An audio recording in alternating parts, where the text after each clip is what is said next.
Assalamualaikum warahmatullahi wabarakatuh. Bismillahirrahmanirrahim. Alhamdulillahirabbil alamin. Allahumma shalli wa sallim wa barik ala sayyidina Muhammad wa ala ali sayyidina Muhammad. Pada video kali ini kita masih membahas tentang for, sedikit lebih dalam dari video sebelumnya. Sebelumnya jangan lupa subscribe channel saya Enggi Java, nyalakan tombol lonceng, like, bagikan dan komentar pada video kali ini. Nah, kita belajar sedikit lebih dalam melalui 3 contoh ini. Pertama, untuk menghitung nilai faktorial. Kedua, untuk menampilkan angka genap dari 1 sampai n. Ketiga, menampilkan angka yang habis dibagi 2 atau 3 dari 1 sampai n. Oke. Untuk contoh pertama, saya sudah searching nilai faktorial itu seperti apa sih. Nah, faktorial itu adalah positif integer dari n, berarti nanti inputannya merupakan nilai positif integer. Dan rumusnya kayak gini, misalnya kita masukkan 5, berarti 5 kali 4 kali 3 kali 2 kali 1 hasilnya 120. Dan yang perlu kita garis bawahi, kalau dia nilainya 0, maka nilai faktorialnya sama dengan 1. Seperti itu. Oke. Kalau dia 1 ke atas, pakai rumus yang ini. Oke, ini kan pelajaran SMA ya. Saya yakin sudah mengerti semua lah. Oke, kita coba. Nilai faktorial.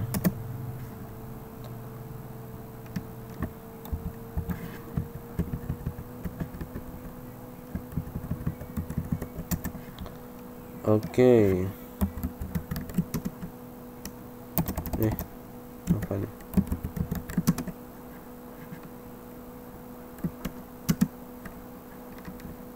No. PSPM. Oke, udah. Positif integer ya, ingat ya. Berarti inputannya nilai positif. Oke, seperti biasa kita buat scanner dulu untuk menerima inputannya dari pengguna.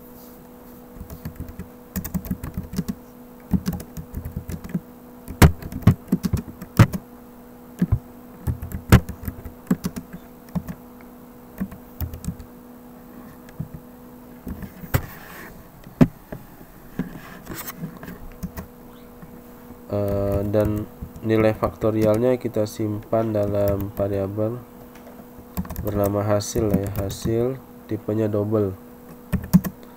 Terus untuk inputannya, maksudnya n-nya yang dicari 5 faktorial, 6 faktorial atau 10 faktorial atau seterusnya.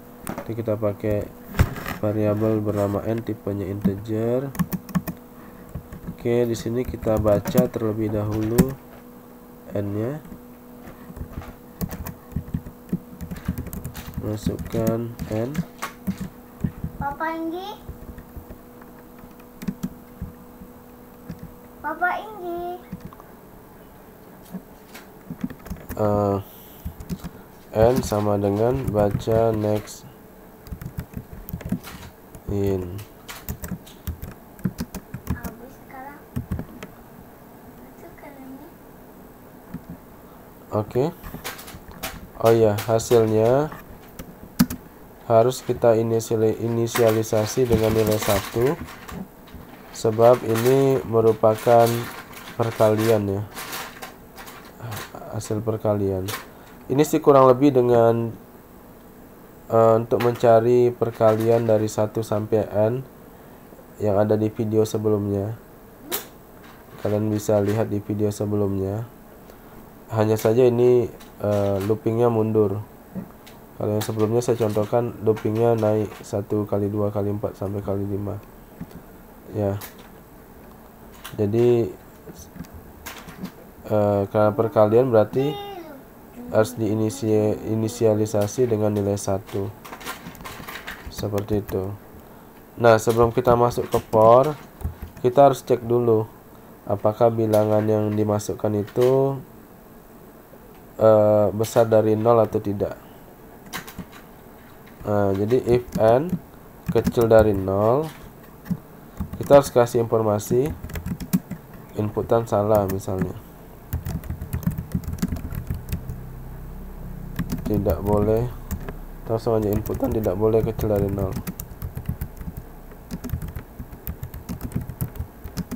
Misalnya seperti itu. Jika tidak, else if, kita cek lagi apakah n-nya sama dengan 0. Kalau n-nya sama dengan 0, itu kan hasilnya 1 tadi ya. Seperti itu. Hasilnya sama dengan 1.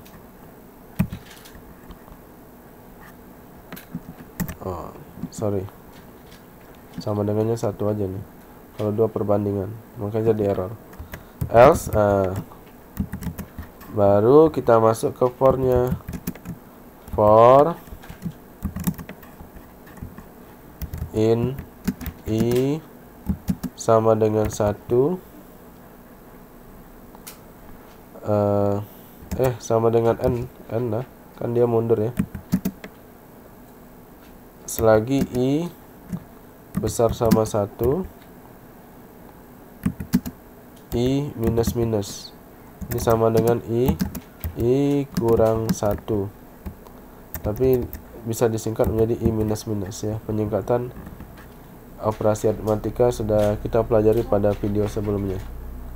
Oke, di sini berarti hasil sama dengan hasil dikali i. Ini juga sudah saya terangkan pada video sebelumnya, bagian tentang perkalian, hasil perkalian dari 1 sampai n sudah dijelaskan. Silahkan lihat video saya sebelumnya kalau lupa ya. Nah, ini juga bisa kita singkat lagi menjadi seperti ini dengan cara penyingkatan operasi aritmatika. Nah, seperti ini. Nah, barulah setelah kita hitung ya, ini di luar else ya, kita tampilkan hasilnya. Misalnya nilai faktorial sama dengan hasil. Oke, coba kita run ya, kita cek hasilnya. Pertama kita masukkan nilai minus, inputan tidak boleh kecil dari 0. Oh alah, di sini ada nilai faktorialnya pula nih. Oh, di sini kita harus tambah logika if lagi ya.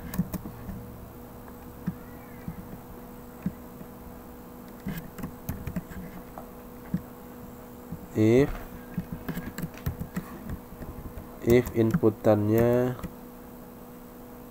besar sama 0, baru kita tampilkan hasilnya. Kalau tidak ya nggak kita tampilkan ya, inputannya salah kan. Oke, kita run, kita masukkan minus 3. Oke, betul. Kita masukkan 5, 120, dan kita masukkan 0 ya, 0 seharusnya hasilnya 1. Oke, 1. Kita coba masukkan 1 ya. Oke, untuk supaya lebih yakin lagi, coba kita cari angka yang lebih besar ya. 10, coba kita coba 10 ya. Sama nggak dengan hasil yang ada di Wikipedia itu? 3628800. Oke, sama 3628800. Sip. Oke, contoh pertama oke, sudah selesai. Nah, sekarang kita lanjut ke contoh kedua, menampilkan angka genap dari 1 sampai n. Katak. Yeay. Oke, saya jelaskan dulu contoh 2 itu seperti apa, menampilkan angka genap dari 1 sampai n. misalnya n-nya sama dengan 10. Nah, kalau sebelumnya kan kita tulis semua ya, 1 2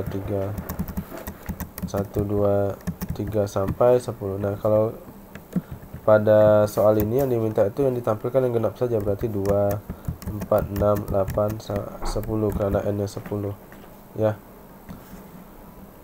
Oke. Nah, kita coba buat.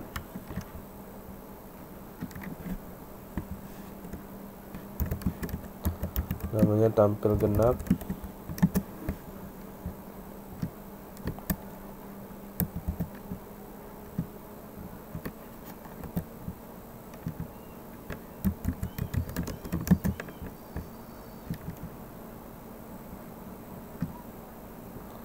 Kita copy aja bagian ini biar cepat. Hasilnya tidak perlu. Oke, kita masuk ke for-nya. For in i sama dengan 1, i kecil dari n, kecil sama ya, kecil sama dari n, i plus plus. Oke. Dan sini kita tampilkan nilai i-nya. Tapi kalau kita buat kayak gini, nampil semua tuh dari 1 sampai 10. Kita pengennya genap aja, berarti di sini harus ada pengecekan apakah dia genap atau tidak, dan tentu saja itu menggunakan logika if. Jadi kita buat dulu logika if-nya. Kita pelajari pada video sebelumnya kan, untuk mengecek bilangan genap atau ganjil tuh pakai modulus 2. Berarti if i modulus 2 sama dengan 0, artinya habis dibagi 2 genap itu. Nah, baru kita tulis. Dan di sini kita juga bisa menampilkan yang ganjil aja ya, tinggal ganti aja nih, if i modulus 2 sama dengan 1 gitu. Oke, kita coba run ya. Kita masukkan angka 10, 2 4 8 10. Nah, kalau mau yang ganjil ya gampang, bisa kita sama dengan 1, atau bisa juga kita buat tidak sama dengan 0. Terserah deh mau yang mana. Coba kita run.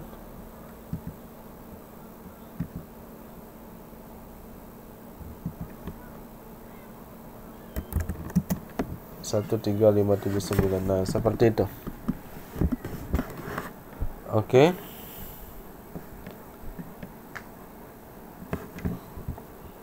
Nah, contoh ketiga, menampilkan angka yang habis dibagi 2 atau habis dibagi 3 maksudnya ya, dari 1 sampai n.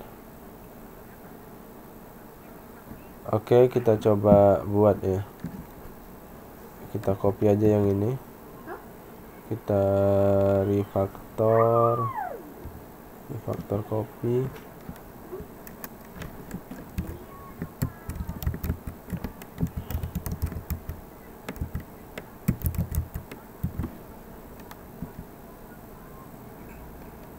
Oke, habis dibagi 2 atau 3. Sebelumnya saya terangkan dulu ya maksudnya, biar nanti nggak bingung pas ngodingnya. Misalnya n-nya 10. Dia mau menampilkan bilangan yang habis dibagi 2 atau habis dibagi 3. Nah, kita coba 1. 1 habis dibagi 2 kah? Tidak. Habis dibagi 3. Coba kita tulis dulu semua ya.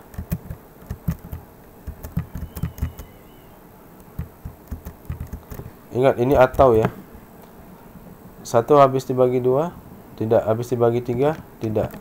Tidak dua-duanya, berarti tidak ditampilkan. Kalau 2 habis dibagi 2, iya, meskipun tidak habis dibagi 3. Tapi kan logikanya atau, berarti salah satu terpenuhi udah oke. 3 habis dibagi 3, meskipun tidak habis dibagi 2. 4 habis dibagi 2. 5 tidak memenuhi kedua syaratnya. 6 memenuhi salah satu. 7 tidak. 9 oke. Nah, inilah kira-kira nanti akan ditampilkan ya. 2, 3, 4, 6, 8, 9, 10. Dia habis dibagi 2 atau boleh juga habis dibagi 3. Itu ditampilkan. Tapi kalau 1 tadi tidak habis dibagi 2 dan tidak habis dibagi 3, 5 dan 7 juga, makanya tidak ditampilkan. Oke. Di sini ya tinggal kita tambah aja logikanya nih. Jika habis dibagi 0, habis dibagi 2, kalau kita mau tahu bilangan itu habis dibagi 2 atau tidak, tentu kita harus cek pakai modulus. Kalau dimoduluskan dengan 2 sama dengan 0 atau genap nih kata lainnya, maka oke, habis dibagi 2. Dan begitu juga yang habis dibagi 3. Berarti I modulus